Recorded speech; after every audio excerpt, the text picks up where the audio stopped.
صحابہ نے مشورہ دیا کہ حضور یہ حالات اس وقت سازگار نہیں ہے، اور ہمیں اطلاع یہ ملی ہے کہ مسلمان نے 40,000 لوگوں کی تعداد جمع کر دی ہے۔ کتنے لوگ اس کے ارد گرد آ گئے تھے؟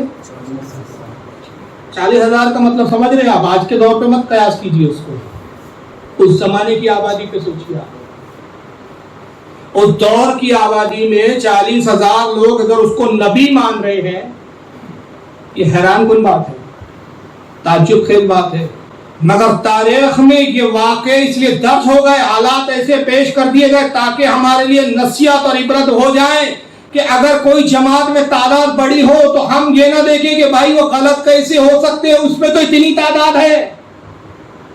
حق کے معیار تعدادوں پر نہیں ہوتے۔ اگر خدا کی قسم تعداد معیار حق ہوتا تو آج ہم یہاں یزید کے ذکر کے لیے بیٹھے ہوتے کہ 22,000 اس کے ساتھ تھے، امام حسین کا تذکرہ نہیں کر رہے ہوتے جن کے ساتھ صرف 72 تھے۔ ہم 72 کا ذکر کر رہے ہیں، 22,000 کو ٹھوکروں پہ لے رہے ہیں۔ وجہ کیا ہے؟ ہم جانتے ہیں کہ حق کا معیار تعداد پر نہیں ہوتا بلکہ اپنے دلائل و براہین کی بنیاد پر، حقانیت کی بنیاد پہ دیکھا جاتا ہے۔ تو یہ جو ہمارے عوام میں یہ باتیں ہوتی ہیں نا، یار وہ غلط ہیں، وہ بھی تو اتنی بڑی جماعت لے کے گھوم رہے، وہ کیسے غلط ہیں؟ بھائی فلاں مولانا بھی تو بہت بڑے علامہ ہیں، ان پر کیوں فتویٰ لگا دیا؟ بھائی فلاں بھی تو بہت بڑے تھے، ان کے اگر ماننے والے بھی تو اتنے، معاف کرنا صاحب، یہ کس کے کتنے ماننے والے یہ نہیں دیکھا جاتا، دلیل کیا ہے حقانیت کی، اس کو مد نظر رکھنا چاہیے۔ 40,000 کا بہرحال اس نے لشکر تیار کیا، اور حضرت ابو بکر نے پھر ادھر لشکر کو ترتیب دیا، 21,000 صحابہ کرام اس کے مقابلے میں روانہ ہوئے۔ تو پہلا ایک لشکر بھیجا آپ نے حضرت غالباً اسامہ ابن زید تھے شاید، ان کے سرکردوں نے بھیجا، لیکن یہ لشکر ناکام لوٹا، ان کو شکست ہوئی صاحب، یعنی مسلمہ قذاب کا لشکر ان پر حاوی ہو گیا، یہ جنگ ہار کر لوٹے۔ مگر دیکھیے صحابہ کا عقیدہ، صحابہ کا ایمان کتنا مضبوط ہوتا تھا، وہ جنگ ہارے لیکن انہوں نے عقیدے نہیں بدلے۔ وہ جانتے تھے کہ حقیقی جنگوں کا ہارنا یہ حالات کے اثر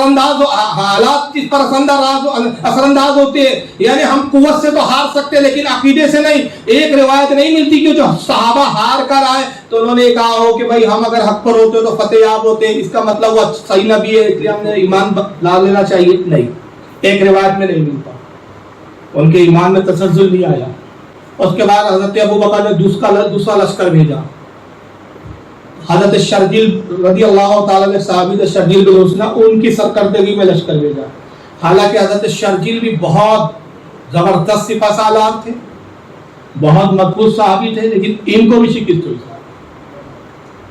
جب یہ بھی شکست کھا کر لوٹ آئے، اندازہ لگائیے کہ اس کے باطل ہونے کے باوجود اس کے چاہنے والے کتنے اس سے چپکے ہوئے تھے اور کتنی جواب مردی سے اور کتنی ہمت سے لڑتے تھے کہ صحابہ کو شکستیں ہو رہی۔ آخر میں یہ ہوا کہ خالد بن ولید نے فرمایا کہ اب میں اس کو سپہ سالار بنا کر بھیجتا ہوں کہ جس کی شکستی ممکن نہیں، اور اب وہ ذات ہے جس کو میں سپہ سالار بنا کے بھیج رہا ہوں کہ یہ فتح ہے کہ ساتھ ہی لوٹیں گا، وہ ہے اللہ کی تلواروں میں سے ایک تلوار، خالد بن ولید۔ خالد بن ولید کو اب سردار بنا کر بھیجا۔ یہ چلے، ان کے ساتھ ایک شخص اور بھی تھا، ایک عام سپاہی کی حیثیت سے، اس کا نام تھا حضرت وحشی بن حرب۔ یہ وحشی کون تھا؟ جنہوں نے جنگ احد میں حضرت حمزہ کو شہید کیا۔ اور اس کا تھوڑا سا پس منظر دیکھ لو کہ وحشی کا ایک ہنر خاص تھا، حضرت وحشی کا، بعد میں صحابی ہوئے۔ غزوہ بدر میں عتبہ، شیبہ، ولید ابن عتبہ، یہ ہندا کا بھائی، باپ اور چچا، یہ 3 لوگ مارے گئے جنگ میں بدر میں۔ ہندا کون؟ ابو سفیان کی والدہ، امیر معاویہ کی ماں۔ باپ بھی مارا گیا غزوہ بدر میں، چچا بھی مارا گیا، بھائی بھی مارا گیا۔ ہندا نے قسم کھائی کہ جب تک حمزہ سے بدلہ لوں، ان کو قتل کرنے والے حضرت حمزہ رضی اللہ تعالیٰ رسول اللہ کے سگے چچا، جب تک حمزہ سے بدلہ نہ لے لوں تب تک اپنے بالوں کو میں سواروں کی نہیں، بال کھول کے چھوڑ دی۔ یہ جہالت کی رسمیں تھی اس وقت۔ مجھ پر جنابت کا غسل حرام، پاک نہیں ہوں گی اس وقت تک، نہاؤں گی نہیں جب تک حمزہ کا میں کلیجہ نہ چبا دوں، یہ قسم کھائی۔ لیکن حضرت حمزہ کون تھے؟ اللہ کے نبی نے فرمایا تھا کہ اللہ کے شیروں میں سے ایک شیر ہے، اور ان کا بھی خطاب اسد اللہ تھا، اللہ کے شیر۔ عرب میں ان سے بڑا جواب مرد اس دور میں نہیں تھا۔ خود علی جنگ کے ہنر میں ان کے شاگرد تھے، تلوار بازی کا ہنر حضرت حمزہ سے سیکھا تھا، اپنے چچا سے ہنر لیا تھا۔ تلوار اور تیر اندازی میں اتنے ماہر تھے کہ اگر تیر کمان پہ لگا کے چھوڑے تو تیر کبھی خطا نہیں کرتا تھا، تلوار کا وار کرے تو خالی نہیں جاتا تھا۔ نبی نے اپنے چچا کو لقب دیا تھا اللہ کے شیروں میں سے ایک شیر ہے میرا چچا۔ اب یہ ان کو فکر تھی کہ صاحب حمزہ کو قتل کرنا اتنا آسان نہیں ہے، سامنے جو جائے نہ مارا جائے، سامنے سے تو کوئی لڑ ہی نہیں سکتا۔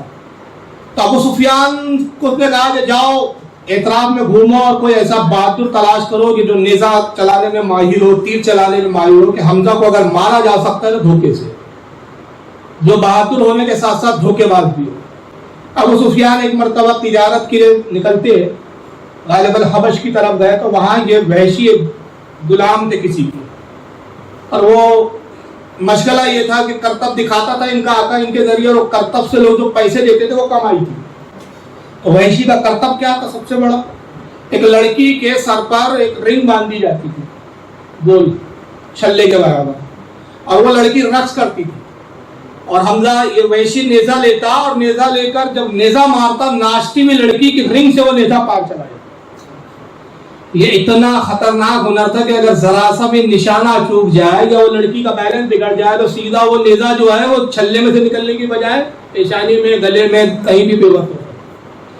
جب ابو سفیان نے یہ معاملہ دیکھا تو حیران ہو گیا، کہا کہ اس کے نیزے بازی کی تو داد دینی چاہیے، اتنا پکا نشان ہے باپ کہ ایک ناشتی ہوئی لڑکی جو رقص کر رہی ہے، ناچ رہی ہے، اس کے سر پہ ایک رنگ بنا ہوا ہے چھوٹا سا، وہ نیزہ مارے تو رنگ سے پار نکل جائے صاحب، اور لڑکی کو ایک خراج بھی نہ۔ وحشی کے آقا سے بات کیا کہ غلام مجھے بھیج دو، اس نے کہا نہیں یہ تو روزی روٹی کا لڑکا ہے، کہا جتنی قیمت بولے گا میں دینے کے لیے تیار ہوں۔ اس نے جوش میں کہہ دیا کہ یہ غلام عام طور پہ اتنی قیمت کے ہمارے ملکوں میں بکتے 10 گنا لوں گا، کہا 10 گنا نہیں میں 20 گنا دینے کے لیے تیار ہوں۔ وہ رقم دی بڑی اور یہ وحشی کو خرید لیا، گھر لائے، ہندا کو بتایا، کہا یہ غلام لایا ہوں۔ ہندا نے کہا یہ تو بڑا دبلا پتلا ہے، یہ کیا حمزہ سے لڑے گا؟ کہا یہ حمزہ کے سامنے نہیں آئے گا، اس کا نیزے کا نشانہ بڑا تیز ہے، کہا اپنا ذرا کرتب دکھا۔ اس نے کچھ ہنر دکھایا، ہندا اس سے متاثر ہو گئی۔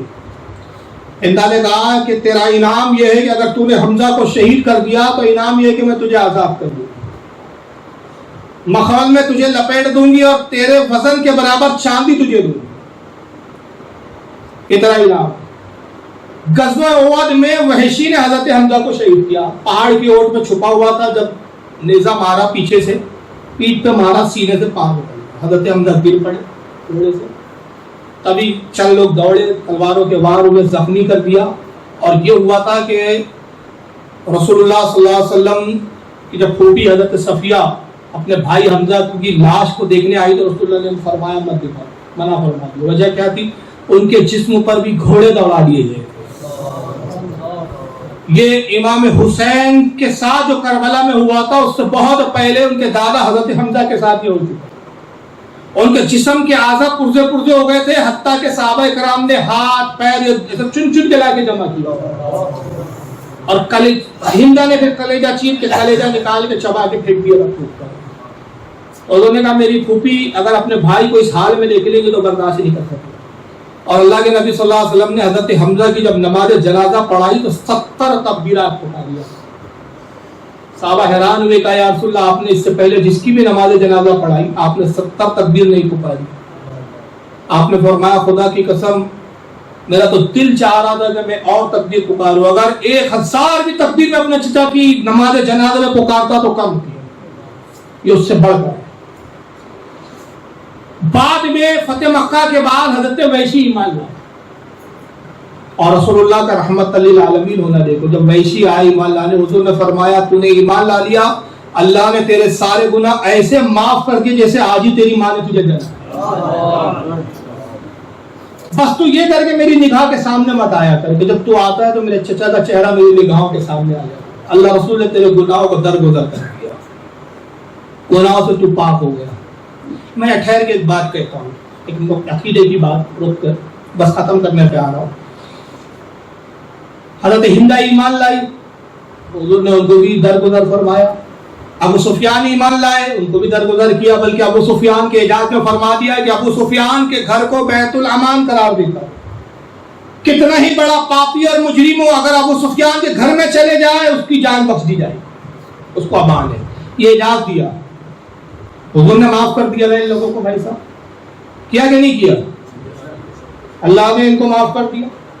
حضور نے فرمایا یہ ایمان لانے کے بعد ایسے پاک ہوگا جیسے آج ان کی ماؤں نے ان کو، جس کو اللہ رسول معاف کر دے، یہ آج کا پاکھنڈی ان کی برائی کرے تو بتائیے یہ اللہ ہے یا رسول ہے؟ کون ہے یہ کون سا دعویٰ لے کے بیٹھا ہے بھائی؟ بات سمجھ میں آ رہی ہے کہ نہیں میری؟ آج لوگ گالیاں بک رہے تھے نا، ابو سفیان کو گالیاں بکتے ہیں، حضرت ہندا کو گالیاں بکتے ہیں، معاذ اللہ کچھ لوگ کہتے ہیں جگر خواری، جگر خور، اس طرح کے لفظوں سے توہین کرتے ہیں. ارے بھائی جب یہ ایمان لائے، اگر یہ قابل معافی نہ ہوتے تو نہ نبی معاف کرتے نہ خدا معاف کرتا. اور اگر حضور اپنے رحمت للعالمین ہونے کی انداز میں، اس کی وجہ سے کہ میں رحمت للعالمین ہوں، بڑے بڑے پاپیوں کو بخش دیتا ہوں، اگر معاف بھی کر دیتے اور خدا کو معاف کرنا منظور نہ ہوتا تو وہی آتی اور وہی آتی ہے محبوب، نہ ان کا ایمان ہم نے قبول کیا نہ ان کی توبہ ہم نے قبول کی. وہی یہ نہیں آئی ہے، بلکہ وہی کیا آئی ہے کہ ہم نے ان کے سارے اگلے پچھلے گناہوں کو معاف کر دیا اور اللہ نے ان سب سے بھلائی کا وعدہ فرما دیا ہے. اللہ فرماتا ہے ان کے بارے میں کہ ہم نے ان سے بھلائی کا وعدہ کر لیا ہے کہ ان کے ساتھ اب بھلا ہی کریں گے اللہ تعالیٰ. تو خدا جن سے بھلائی کا وعدہ کر رہا ہے، اور آج اگر کچھ لوگ کہہ رہے ہیں نہیں صاحب وہ تو فلاں ایسا فلاں ایسا، تو کیا یہ خدا ہے یا رسول ہے؟ کون ہے یہ؟ ان کی اپنی حیثیت کیا ہے صاحب؟ یاد رکھیے عقیدہ اہل سنت یہ ہے کہ جو صحابی جس کو رسول نے قبول کر لیا، کسی کی اوقات نہیں کہ اس کو رد کر، اور جس کو رسول نے رد کر دیا کسی کی اوقات نہیں کہ اس کو قبول کر. رد اور قبول کا اختیار سوا اللہ رسول کے کسی کو. بات سمجھ آ رہی ہے آپ کے؟ اب بہرحال یہ حضرت وحشی تھے، بعد میں ایمان لائے، درگزر ہو گیا. یہ مسلمہ کذاب کے مارکے میں شریک ہے حضرت خالد بن ولید کے ساتھ. پہلے دن حملہ ہوا تو اس کا بہت بڑا قلعہ تھا، پہاڑ کے ٹیلے پہ قلعہ تھا اس کا، مسلمہ کا. نتیجہ یہ ہوتا صحابہ جاتے تیر مارتے قلعے کی طرف، ان کے تیر وہ اوپر تک پہنچتے ہی، اور جب وہ لوگ تیر مارتے تو بڑی تیزی سے آتے اور صحابہ شہید ہوتے. نتیجہ یہ ہوا کہ روزانہ یہ فوج جاتی ہے اور بڑا شدید نقصان ہوتا. 3-4 دن تک، کئی دن تک یہی معاملہ چلا، اور اس جنگ کا نام تھا جنگ یمامہ. اس جنگ کا نام کیا تھا؟ اور یہی وہ جنگ تھی جس میں تقریباً 40 حفاظ اکرام شہید ہو گئے. اور جب 40 حفاظ شہید ہو گئے تو حضرت عمر نے حضرت ابوبکر کو اصرار کیا کہ بار بار خبریں آ رہی ہے کہ آج 2 حافظ شہید ہوئے، 3 حافظ شہید ہوئے. ہاں حفاظ شہید ہوتے جا رہے جنہوں نے قرآن کو یاد کیا، جن کے سینوں میں قرآن ہے. اور اگر یہی حال رہا، یہ حفاظ اسی طرح شہید ہوتے رہے تو دنیا سے کہیں قرآن نہ اٹھ جائے، قرآن ختم نہ ہو جائے. تو اے ابو بکر آپ وہ کام کیوں نہیں کرتے کہ قرآن کو کتابی شکل میں جمع کر دے؟ حضرت عمر کے اصرار کرنے کے بعد قرآن جمع کیا گیا، یہی غزوہ یمامہ کے بعد. تو یہ ابو بکر کا امت پہ سب سے بڑا احسان یہ ہے کہ قیامت تک کے لیے قرآن کو محفوظ کر کے ہم تک پہنچا دیا. اور قرآن کے بارے میں علماء کیا کرتے ہیں کہ رسول اللہ کے جتنے معجزات ہیں ان تمام معجزات میں سب سے افضل ترین معجزہ قرآن عظیم ہے. تو دوسرے لفظوں میں کہہ سکتا ہوں کہ اللہ کے نبی کے معجزے کو قیامت تک باقی رکھنے کا کریڈٹ حضرت ابوبکر صدیق کو جائے. اس معجزے کو قیامت تک کے لیے رکھ دیا. تو حضرت وہ خیر ایک تفصیلات ہے کہ قرآن کس طرح سے جمع ہوا، یہی وہ غزوہ یمامہ، جنگ یمامہ، غزوہ نہیں جنگ یمامہ. اب ایک دن یہ ہوا کہ بار بار صحابہ کو نقصان ہو رہا ہے تو حضرت وحشی نے کیا کیا، تقریباً 30 یا 35 اپنے ساتھیوں کو لیا اور انہوں نے کہا آؤ موت کی بیعت کرتے ہیں. اور یہ موت کی بیعت کیا ہوتی تھی معلوم ہے؟ جب صحابہ ضد پر آ جاتے تھے نا، یہ صحابہ ہوا کرتے تھے بھائی ایسے جوان مرد، انہوں نے کہا موت کی بیعت یہ ہے کہ اب حملہ کریں گے یا تو فتح کر کے آئیں گے یا مر جائیں گے، واپس نہیں آئیں گے. اس کو کہتے تھے موت کی بیعت. یعنی قسم کھا لیتے تھے کہ بس اب حملہ کرنے جا رہے ہیں، واپس لوٹ کر یا تو فتح یا شہادت. ان کے 35-40 صحابہ نے، ساتھیوں نے ان کے ہاتھ پر موت کی بیعت کی اور یہ پہاڑ کے ٹیلوں پہ چڑھے اور پتھروں کی آڑوں میں سے قلعے کا جائزہ لے رہے ہیں کہ قلعے میں کیسے گھس سکتے ہیں، کیسے داخل ہو سکتے ہیں، اندازہ لگا رہے ہیں. اور ادھر سے وہ قلعے کا دروازہ بند ہے، قلعے کے دروازے میں ایک سوراخ ہے، سوراخ میں سے ایک آنکھ جھانک رہی ہے، جائزہ لے رہی ہے کہ لشکر اسلام کس ترتیب سے ہے، کہاں کا ٹولیاں ہیں، کہاں کا یہ بچھے ہوئے ہیں، وہ ایک آنکھ جائزہ لے رہی ہے۔ حضرت وحشی کی نگاہ بڑی تیز تھی، اپنے ساتھیوں سے کہتے ہیں دیکھو قلعے کا دروازے میں ایک سوراخ دیکھ رہے، وہاں سے ایک آنکھ نظر آ رہی ہے، صرف آنکھ نظر آ رہی ہے۔ ساتھیوں نے کہا ہمیں تو نہیں دکھ رہی ہے، ارے مجھے دکھ رہی ہے، آنکھ ہے، کوئی جھانک رہا ہے وہاں سے، ہوگا کوئی سپاہی جو جھانک رہا ہے۔ تو وحشی کیا کہتے ہیں حضرت وحشی، خدا کی قسم اس آنکھ کو دیکھ کے میں اندازہ لگا رہا ہوں یہ کسی مکار کی آنکھ ہے، آنکھوں کو دیکھ کر بھی اندازہ لگا رہا ہوں، اور ہو نہ ہو اس پورے لشکر میں مسلمہ سے بڑا کوئی مکار اور قذاب نہیں جو اسی کی آنکھ معلوم ہوتی ہے۔ بس نیزہ لیا انہوں نے اور نشانہ لگایا اور چور مارا، نیزہ سن سناتے ہوئے گیا اور سوراخ میں آنکھ میں گھسا کھوپڑی کے پاس، جیسی گرا لشکر میں شور ہوا مسلمہ مارا گیا، مسلمہ ہی تھا، بس ان پہ بدحواسی اور جیسی شور ہوا مسلمہ مارا گیا، نبی صاحب چلے گئے، کتے کی موت مر گئے۔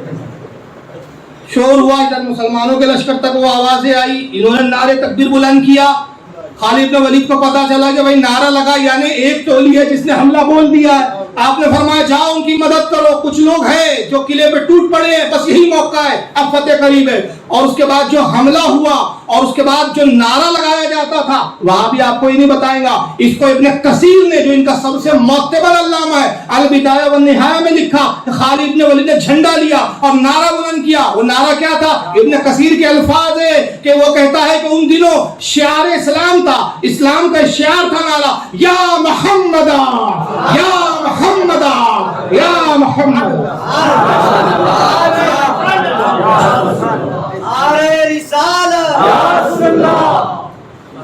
یہ تھا وہ نعرہ جس کو آج ہم یا محمد کی جگہ کیا کہتے ہیں؟ یا رسول اللہ۔ اور ابن کثیر کے الفاظ ہیں کہ یہ من شعارہم یومئذ یا محمد، ان دنوں مسلمانوں کا مروجہ نعرہ کیا تھا؟ یا محمد۔ جب وہ بڑا سخت مرحلہ آ جاتا تو کہتے یا محمد۔ معنی کیا ہوتے اس کی؟ سننے میں آپ کو کتنا چھوٹا سا لگا یا محمد، اس پہ جو ہاں ہے وہ استعانت کے لیے، اور یا جو ہے حرف ندا ہے۔ اب اس کا مطلب ہوتا اے محمد صلی اللہ علیہ وسلم مدد کیجئے ہماری، اے محمد صلی اللہ علیہ وسلم مدد کیجئے ہماری۔ یہ آقا سے مدد لے رہے ہیں، آقا کا کرنٹ اور آقا کا فیض پہنچ رہا ہے، بازو میں وہ طاقت۔ اور جو حملہ کیا قلعے کا دروازہ توڑ کے فوج داخل ہوئی، اور جو قتل و غارت شروع ہوئی انہوں نے صاحب اپنے ہتھیار رکھے، امان چلانے لگے، اور جتنے مارے گئے تو مورخین نے جو شمار کیا، ابن کثیر نے تاریخ طبری میں ابن جریر نے باقاعدہ لکھا کہ 40,000 کا لشکر تھا، اس میں سے کل 21,000 ان کے لوگ مارے گئے، 13,000 معاف کیجیے گا 13,000 مسلمہ کے مارے گئے، اور 1200 صرف صحابہ کرام شہید ہوئے، اور باقی جتنے تھے انہوں نے ہتھیار رکھ دیے، اور ہتھیار رکھنے کے بعد انہوں نے کہا بھائی امان۔ اس طرح مسلمہ کا جو ہے خاتمہ ہوا۔ اور جہاں تک کہ شجاع بنت حارث کی بات ہے، اس کو گرفتار کیا گیا، اس کے بارے میں 2 روایتیں آئی، راویوں میں بڑا کشمکش ہے اس کو لے کے۔ بعد نے کہا کہ اس نے توبہ کی، دوبارہ کلمہ پڑھا، اور دوبارہ کلمہ پڑھ کے پھر وہ کسی ویران جگہ پہ جا کے بس گئی، تو اس کا کیا ہوا اس کی کوئی خبر نہیں ہے۔ بعض کہتے ہیں کہ وہ بھی اس نے توبہ نہیں کی، اس کو بھی قتل کیا گیا، اسی میں ماری گئی۔ تو بہرحال جب بھی اس طرح کے حالات آئے کہ اگر نبوت کا کوئی جھوٹا دعوے دار کھڑا ہوا تو ہمارے صحابہ اکرام نے ختم نبوت کے لیے اپنی جانوں کو قربان کیا۔ آج لوگ کہتے ہیں کہ بھائی ختم نبوت کا کیا نعرہ ہے، تحفظ ختم نبوت کا نعرہ لگاتے، کیا ہے بھائی؟ تاریخ پڑھو آپ کہ 1200 صحابہ اکرام کا جنگ یمامہ میں شہید ہونا اس بات کی دلیل ہے کہ ختم نبوت ایک ایسا بنیادی عقیدہ ہے ہمارے اسلام کا کہ اس کے لیے پہلے 1200 صحابہ اکرام نے قربانی دی، اور اس کے بعد بھی ہر زمانے میں جب بھی کوئی جھوٹا نبوت کا دعوے دار اٹھا ہمارے مسلمانوں نے اپنی قربانیاں دے کے ختم نبوت کا تحفظ کیا۔ اور جب غلط کوئی خلافت کا دعوے دار کھڑا ہوا، غلط کوئی امیر امارت کا دعوے دار بن کے کھڑا ہوا ہے، تب بھی ہمارے خلاف نے، ہمارے بزرگوں نے اس کے خلاف اللہ میں جہاد بلند کیا ہے۔ یہ مسلمانوں کی تاریخ ہے، اس کو ہمیں سمجھنا ہے، پڑھنا ہے، اور اس پر جو ہے عمل کرنا چاہیے کہ جب بھی اسلام پہ حرف آئے تو اپنے آپ کو قربان کرنے کے لیے جانی مالی ہر اعتبار سے تیار رہنا چاہیے. اللہ تعالیٰ سے دعا ہے کہ آج کی اس خطبے کو قبول فرمائے. کل انشاءاللہ وقت پروگرام شروع ہو جائے گا. آج بارش کی وجہ سے تھوڑا سا تاخیر ہو گئی. کل سے انشاءاللہ گفتگو ہوں گی. اللہ تعالیٰ آج کی خطبے کو قبول فرمائے. آپ کا ہمارا سب کا اللہ قبول فرمائے. وما علینا الا البلاغ المبین. السلام علیکم.